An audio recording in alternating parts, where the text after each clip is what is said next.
Well, welcome to the sixth and final episode of this interview series, which is spun off from my book, The Power of Us. And we've really looked at people who are pointing the way forward beyond this COVID pandemic. I have to confess that when I started this series, I kind of hoped that by this point, which is almost November 2020, I might be saying we're nearly out of the woods, but clearly it's going to be with us for some time to come. But I think it's important as a result of that to still keep hope and to keep optimistic about the world that we can rebuild. And I just want to thank my interviewees. If you haven't seen the previous episodes, I'd urge you to do that. They're all clustered together on the EduFuturists channel. And there was a kind of arc to this, although I can't pretend that I planned it this way. But we had episode 1 where we spoke to 2 educators, one in Australia, Chris Hart, and one in the UK, Martin Said, about the challenges for education going forward. Episode 2 was with Luthern Williams, the principal of New Road School, and he also looked at how schools might have to adapt, but particularly from his own perspective, we looked at the question of social injustice and racial inequity. In episodes 3 and 4, we spoke to Terry Young from Sparks and Honey and Gary Ridge, the CEO of WD-40, and we got an insight into the way the world of work is going to have to adapt and is already adapting and changing. We also had a fascinating glimpse into artificial intelligence and the way in which we're going to need to accommodate it and work with it rather than try to eliminate it or give into it. And then in episode 5, we spoke to Valerie Hannon, a friend of mine, and we took a bigger picture view on societally, how the world has been developing over the last 10 to 15 years, and we spent a lot of time looking at what it might mean for society coming out of COVID-19. But we've left the final episode to the people who, let's face it, are going to have to figure it out and take us forward, and that's the young people themselves. And I've been particularly blessed over the past 10 years to have worked with young people all around the world, and I find them to be extraordinary, to be incredibly resourceful and resilient, and this pandemic has tested them in ways that perhaps are underreported, and we'll explain that as we get into this interview. The 2 young women that I'm going to introduce you to happen to be from the United States, but frankly they could have been anywhere in the world. I've met these kinds of resourceful, socially aware, ethically conscious young people all over the world. These 2 are a bit special. Life California is an African-American student at one of the high-tech high schools in Chula Vista, right on the Mexican border in just outside San Diego. And Life will explain her movement into social activism. I've known Life since she was 8-year-old, and she's always wanted to be president of the United States, and I wouldn't be at all surprised if one day she is. And then we've got Erin Manuel, who also from a very young age has had a very strong sense of social entrepreneurship, and she'll explain how she's worked with developing countries in times of need. She's an extraordinary young woman and just starting her university career. And I know that these 2 women will go on to change the world. And they will not be the only ones. There are legions of our young people, and as I say in the book, maybe we just need to give them some space and get out of the way. So enjoy this final episode. If you haven't yet read the book, it'll make a lot more sense when you have read it. And I hope you'll feel as optimistic looking forward as I did having spoken to Life and Erin. For benefit people who haven't read the book, just to mention how I first came to meet you. Because Life, we've known each other for quite some time. I think you were probably only about 9 or 10 when I first met you. And you were one of those ambassadors at High Tech High. You probably still are you? You still taking visitors around? Yeah.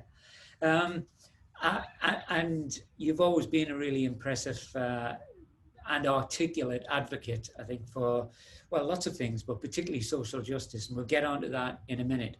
And Erin, that was a complete unexpected surprise when we went down to Murphy in um, North Carolina, and to see the work that you'd been involved in. And again, you were probably about 8 when you first started working with people from Haiti. Yeah. So tell me what you've been doing the past couple of years. Life, could we start with you? Yes, so ever since I first met you, I still had the ultimate goal in mind of committing my life to social justice and to rebuilding and restructuring education as we know it. And so through that, currently I've been working with an organization called Gen Up San Diego, and we work to support youth in education reform and what that looks like to each of us in whatever aspect. So right now, I've started an initiative for ethnic studies as a graduation requirement, which we just got news has now been signed into law by our governor. But on top of that, I'm a leader in the ethnic studies program at my school, and I also am president of the Black Student Union to try to help empower and amplify Black voices at our school. I also am a part of March for Our Lives San Diego, and we fight for gun reform and gun violence prevention in San Diego and all across our country right now. And so through that, I've been able to incorporate intersectionality, which is something that's really important to me within the Guns Down movement. And other than that, I've been trying to help out in any way I can, be a better ally to anyone who needs the support, and be able to practice radical self care and teach that to others, and continue to educate myself because I know that ultimately helps everyone around me. Okay, there's already a ton of stuff I want to explore a bit further with that. But let's hear what Erin's been up to. Because are you speaking to us from Wisconsin? I'm from Minnesota, actually. We just moved. So right. Yep. Tell us about the trust and the foundation that you set up and how you came to be involved in that. Yeah, so I have been working with education programs in Haiti since I was 7. And this has just been an interest of mine for so long, working with little kids and how kids think and how, we can learn in a better way.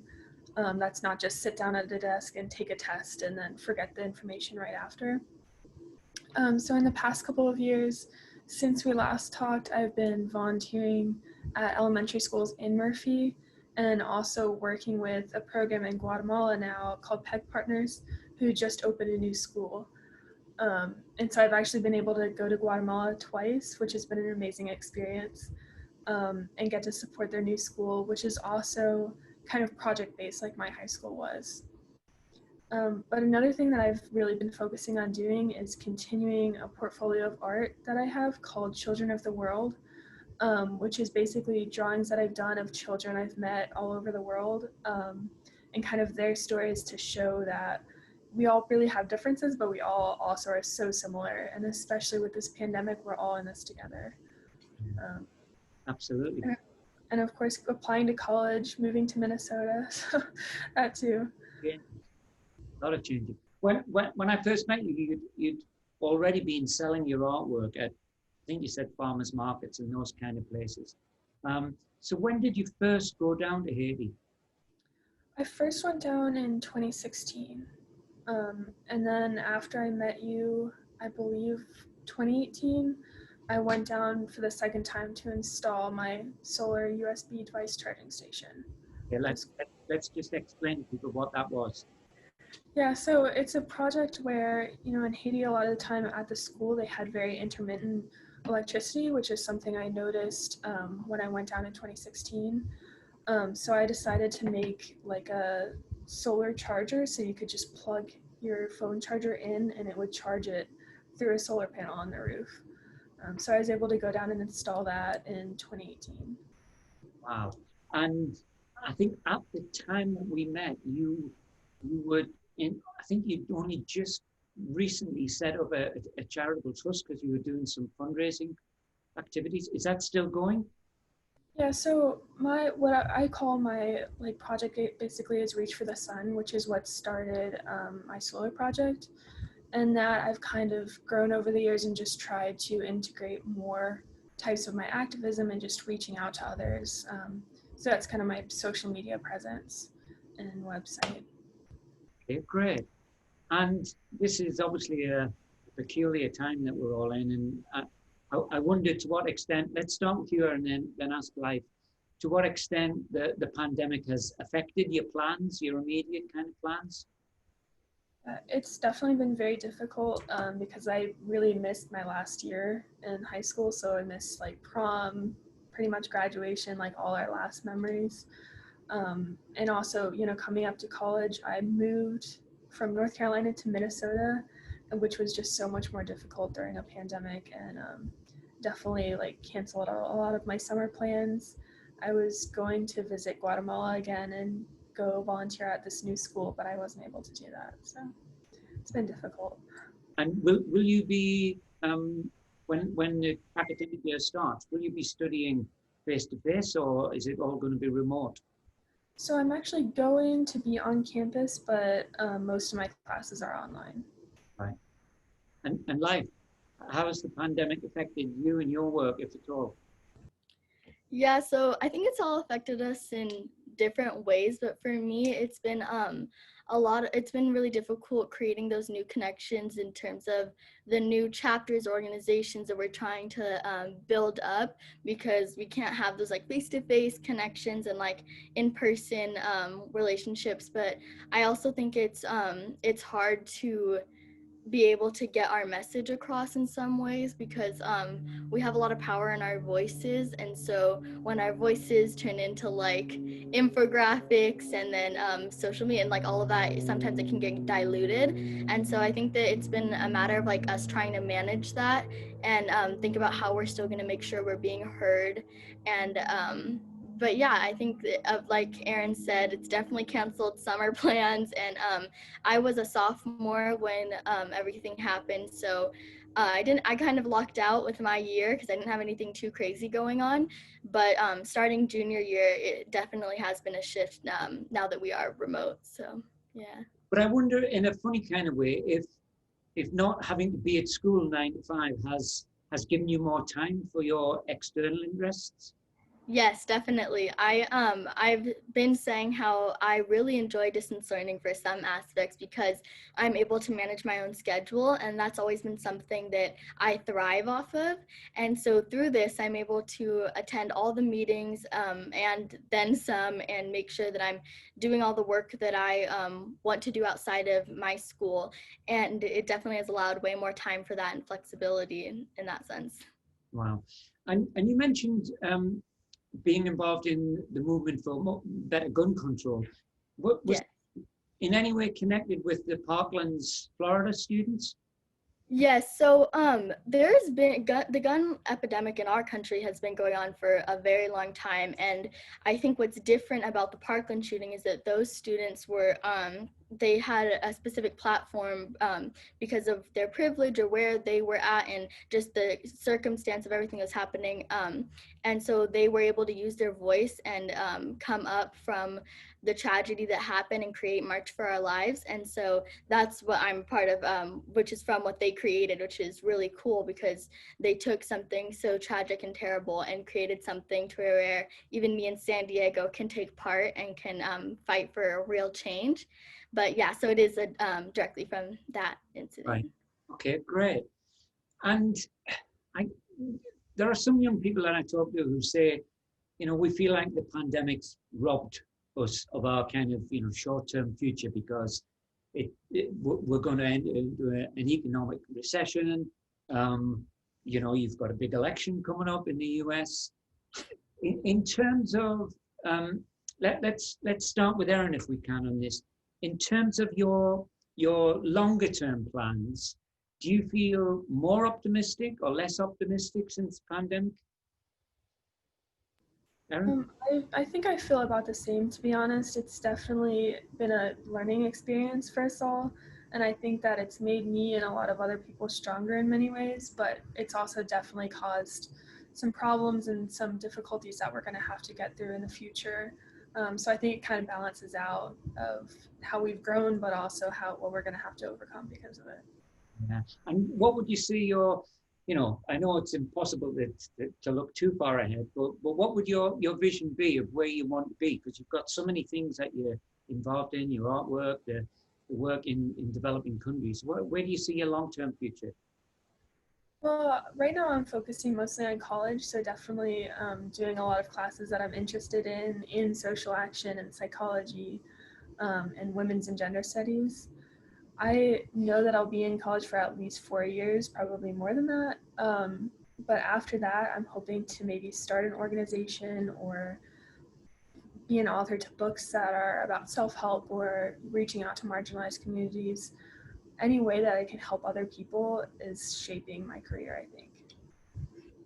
Right, that's really fascinating because when I was your age, the expected answer would be to get a job and make as much money as you could. But I think this is what the remarkable thing about your generation is that you generally aren't driven by money. So life, how about your long-term plans? Have they changed?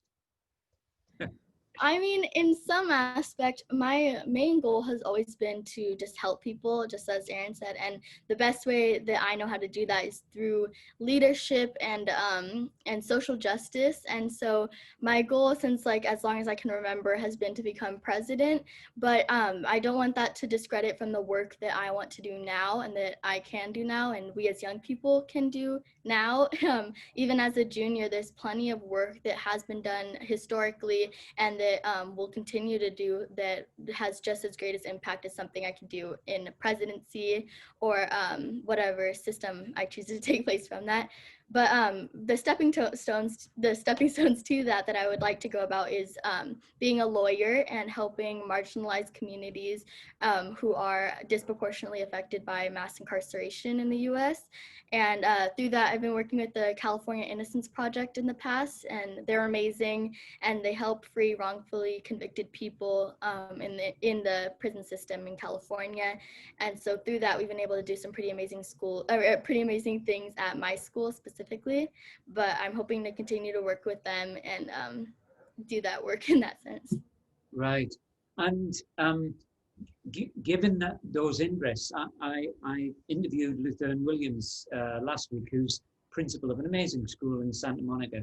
But he's one of the few African American principals of an independent school in the US. And he spoke very movingly about how he felt when George Floyd happened and the subsequent protests that have been. Have you found it affecting you? Like the protests and that stuff? And the kind of polarization, which viewed from across the Atlantic, it does seem as though people are very divided right now. Yeah, I think that during the pandemic specifically, this has been a time where a lot of people are half the people are like, oh, I want to just go back to normal. I want to go back to regular life. But to the rest of us, regular life was never something that was ideal or was something that we wish to go back to. Instead, I think it's a time where we all need to move forward and picture a new future for all of us across the world, not even just our country, because just as you said, with the recent protests and the movements that are happening, I think that this is definitely a wake-up call, because ever since we've been in pandemic mode, we're by ourselves, we're watching the news, and we're realizing all the things that we maybe didn't see in the past. And I think it's really important to note that these aren't new things, that this has been happening as long as we can remember. And so I think it's really it's just awakening people. And so I think it's affected me in the sense where I want to support people in any way I can, those who have been started the movements and been a part of the movements for since before I was here, and then those who are also coming along and joining now. Fantastic. And Erin, if I can switch to you, in a sense, you both are driven by this desire for social activism. Where do you think that came from in you, Erin?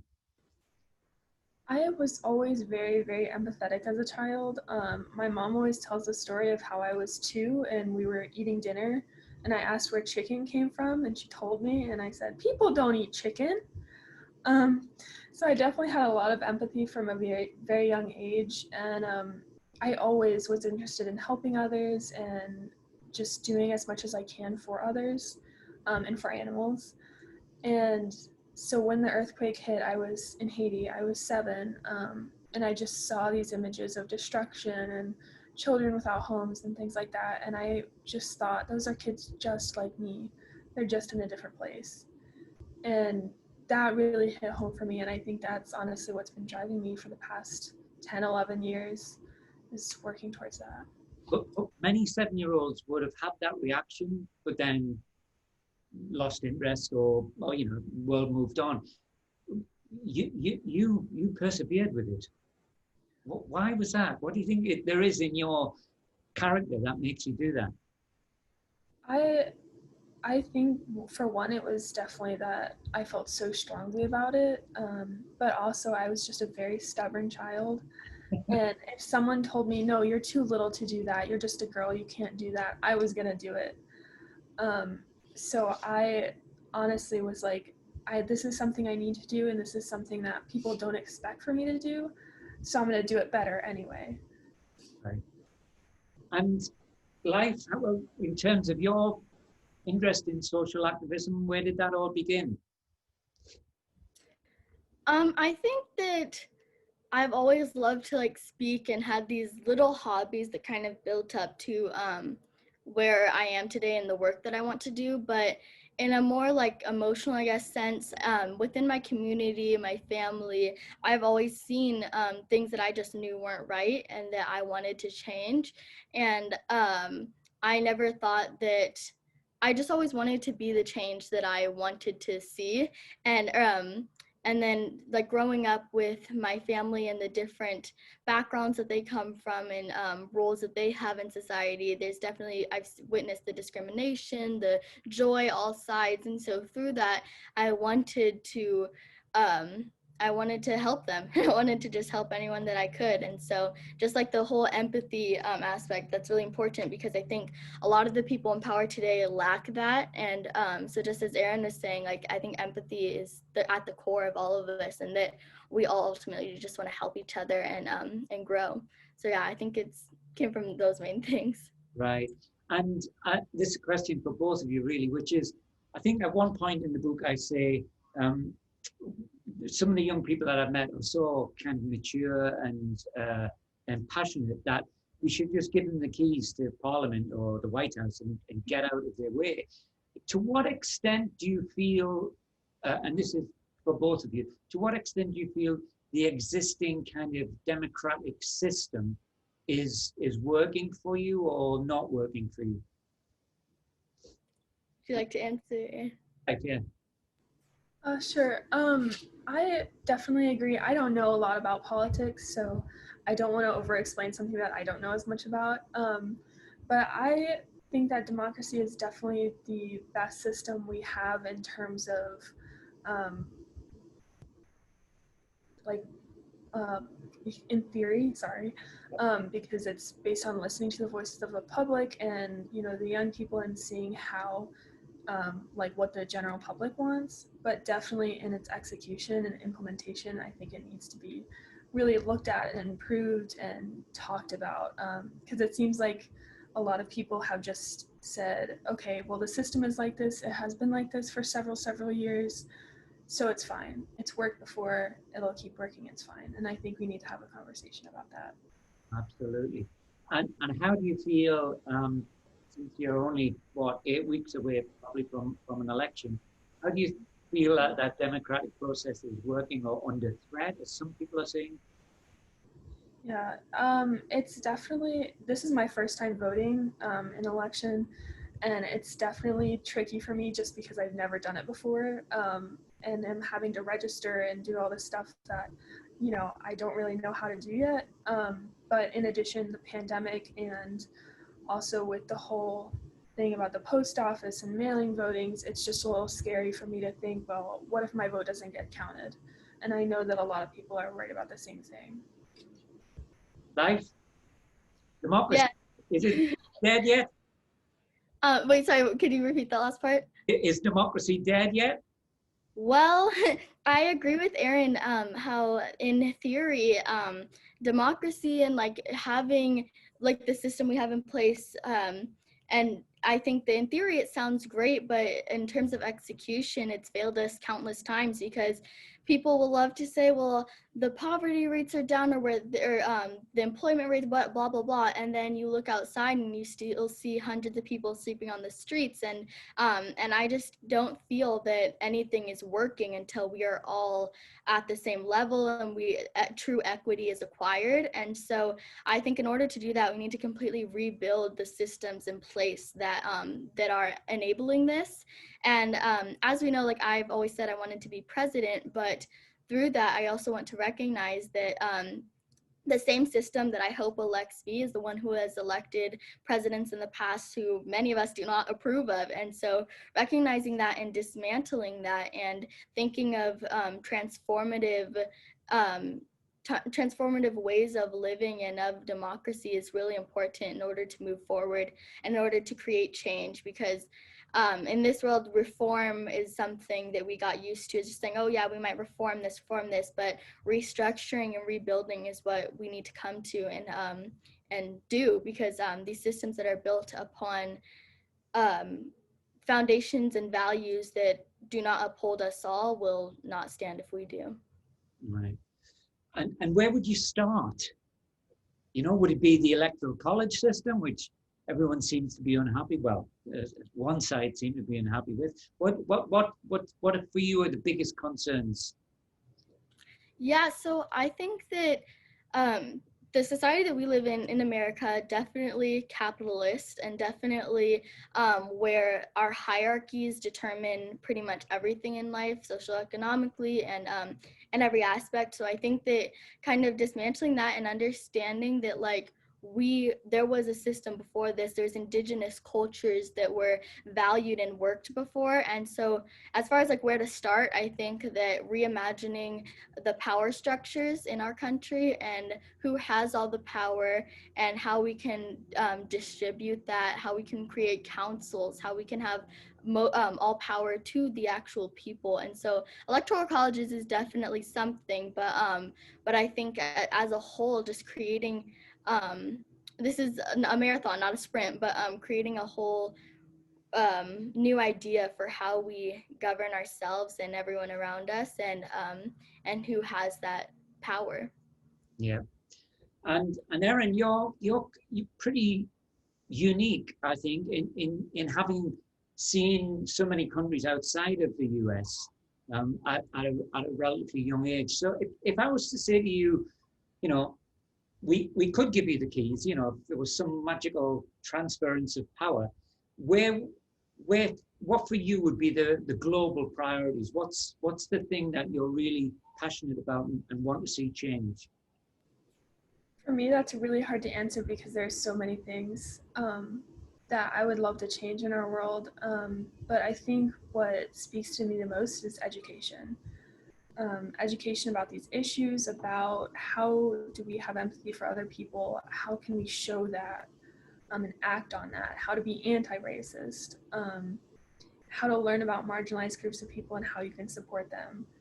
And all these things like this, how do people develop this sense of empathy instead of, only caring about the money you make, the money you acquire over your life versus what are you doing to help other people, and kind of teaching that balance.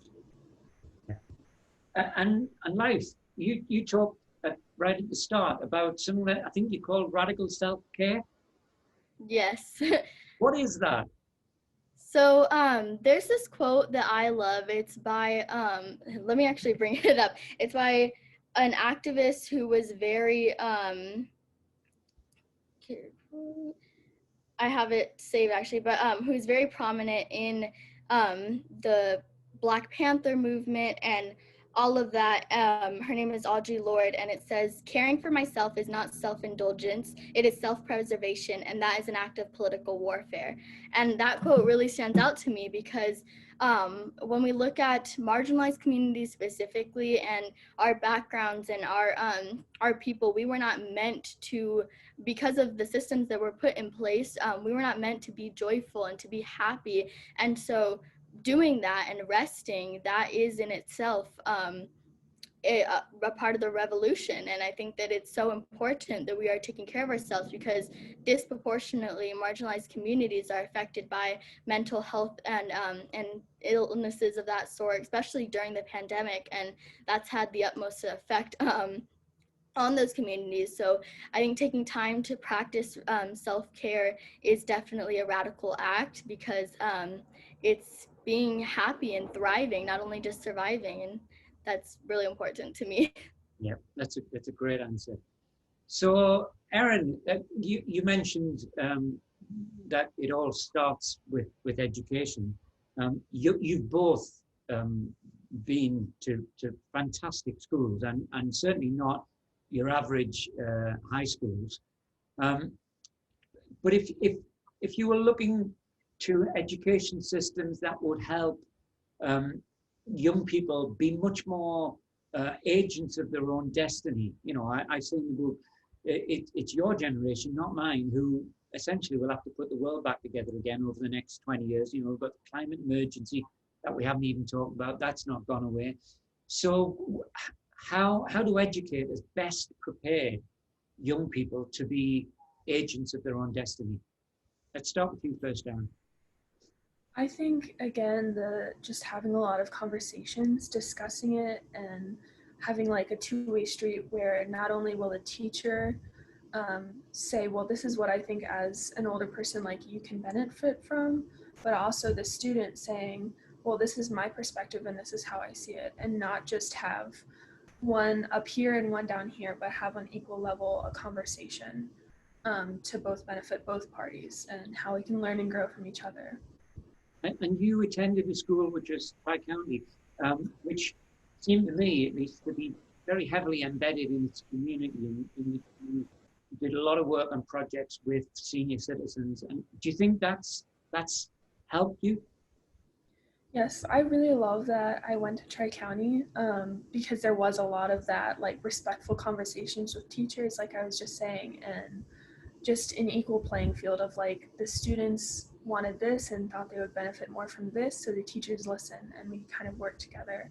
And that definitely led to a lot more community outreach, and you know, we were project based, so definitely a lot of projects that worked with the community and even within our school. Fantastic.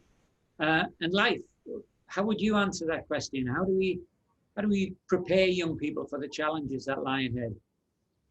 Yeah, that's a huge question. I think that education is definitely something that is at the forefront of our future. I think that how we're prepared to succeed right now is going to determine pretty much everything.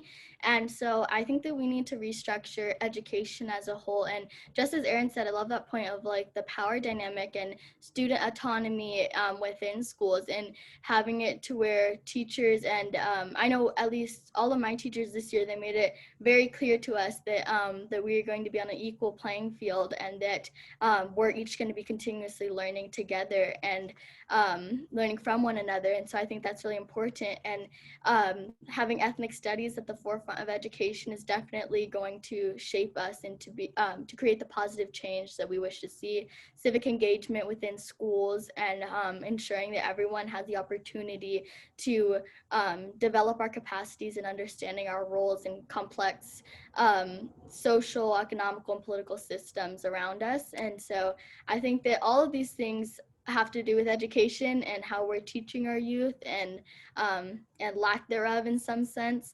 So I think that restructuring education and listening to the students and us young people and what we need is really important.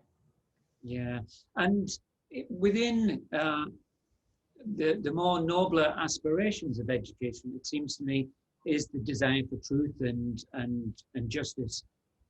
How do you feel about the explosion of fake news? And now we've got deep fake videos, which are, they're coming on stream, which look incredibly realistic. Um, do you feel like you can trust the media?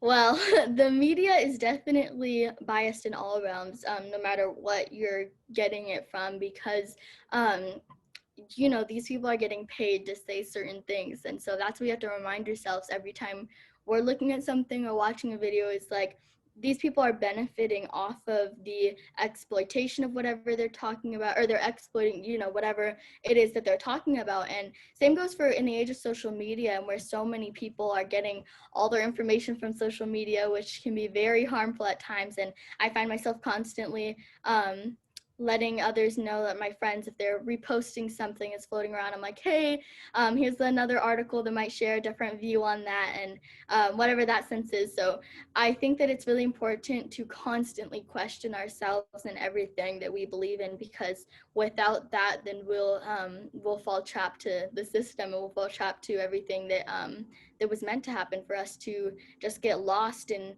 other things that aren't necessarily our goal or our purpose. And so I think that as far as the media, we definitely need to take another look, and to constantly hear the other side and question, and create those unbiased sources where we can. Yeah, and Erin, you were active in initially in Haiti and then Guatemala at a time, and I don't want to get overly political on this, but at a time when your president was saying America first. If I was to put the case, because I think people are concerned about the joint impact of climate change and mass migration, what's the argument, do you think, for the more developed nations to be supporting and investing the kind of countries that you visited and seen? That's a difficult question. I would definitely say, I mean, honestly, again, I would say education, learning what people in more underdeveloped countries really need, and talking to the people there and partnering with them, not just going in and fixing one thing without asking any questions or saying, is this what you need? Is this okay? How can we teach you to do this and foster your own economy? Because I've definitely seen a lot of groups when I go down, and I've worried about this myself, of people going down and like building a few houses or something, and then going back home, and it's not a sustainable thing to do, because first of all, this isn't playing into the country's economics. So by far, partnering with the people there is much better, since they can impact their own economics. They can get educated in that field and then teach. Like Partners in Health, one of the organizations that I work with, it's really important to them to partner, and they have a nursing school, so where locals can come and learn and then become employed. So it's like a system, and that works with their economics, which is definitely much better. Fantastic. Well, sadly, we've run out of time. I just wanted to thank you. I said in the book that despite all the problems that we've got, I personally have never felt more optimistic because of people like you. You, you're both going to do great things. I absolutely know that. And if we're going to fix the world, then who better to be looking after us than you two? I'm going to be in my dotage, and I need to feel hopeful that you guys are going to change the world, and you will. So thanks very much for joining us, and well, let's keep in touch. Thank you so much for having us. Thank you. Thanks. And thank you, Erin. Okay. It's so nice to meet you, Life. Nice to meet you too. We should definitely get in touch, and I can, if your email is on the list or whatever, then I'll email you. That sounds good. It's nice to meet you both and see you. Yep. Well, part of what I wanted to do today was to get you two together, because Yeah, I know you've got such a lot in common.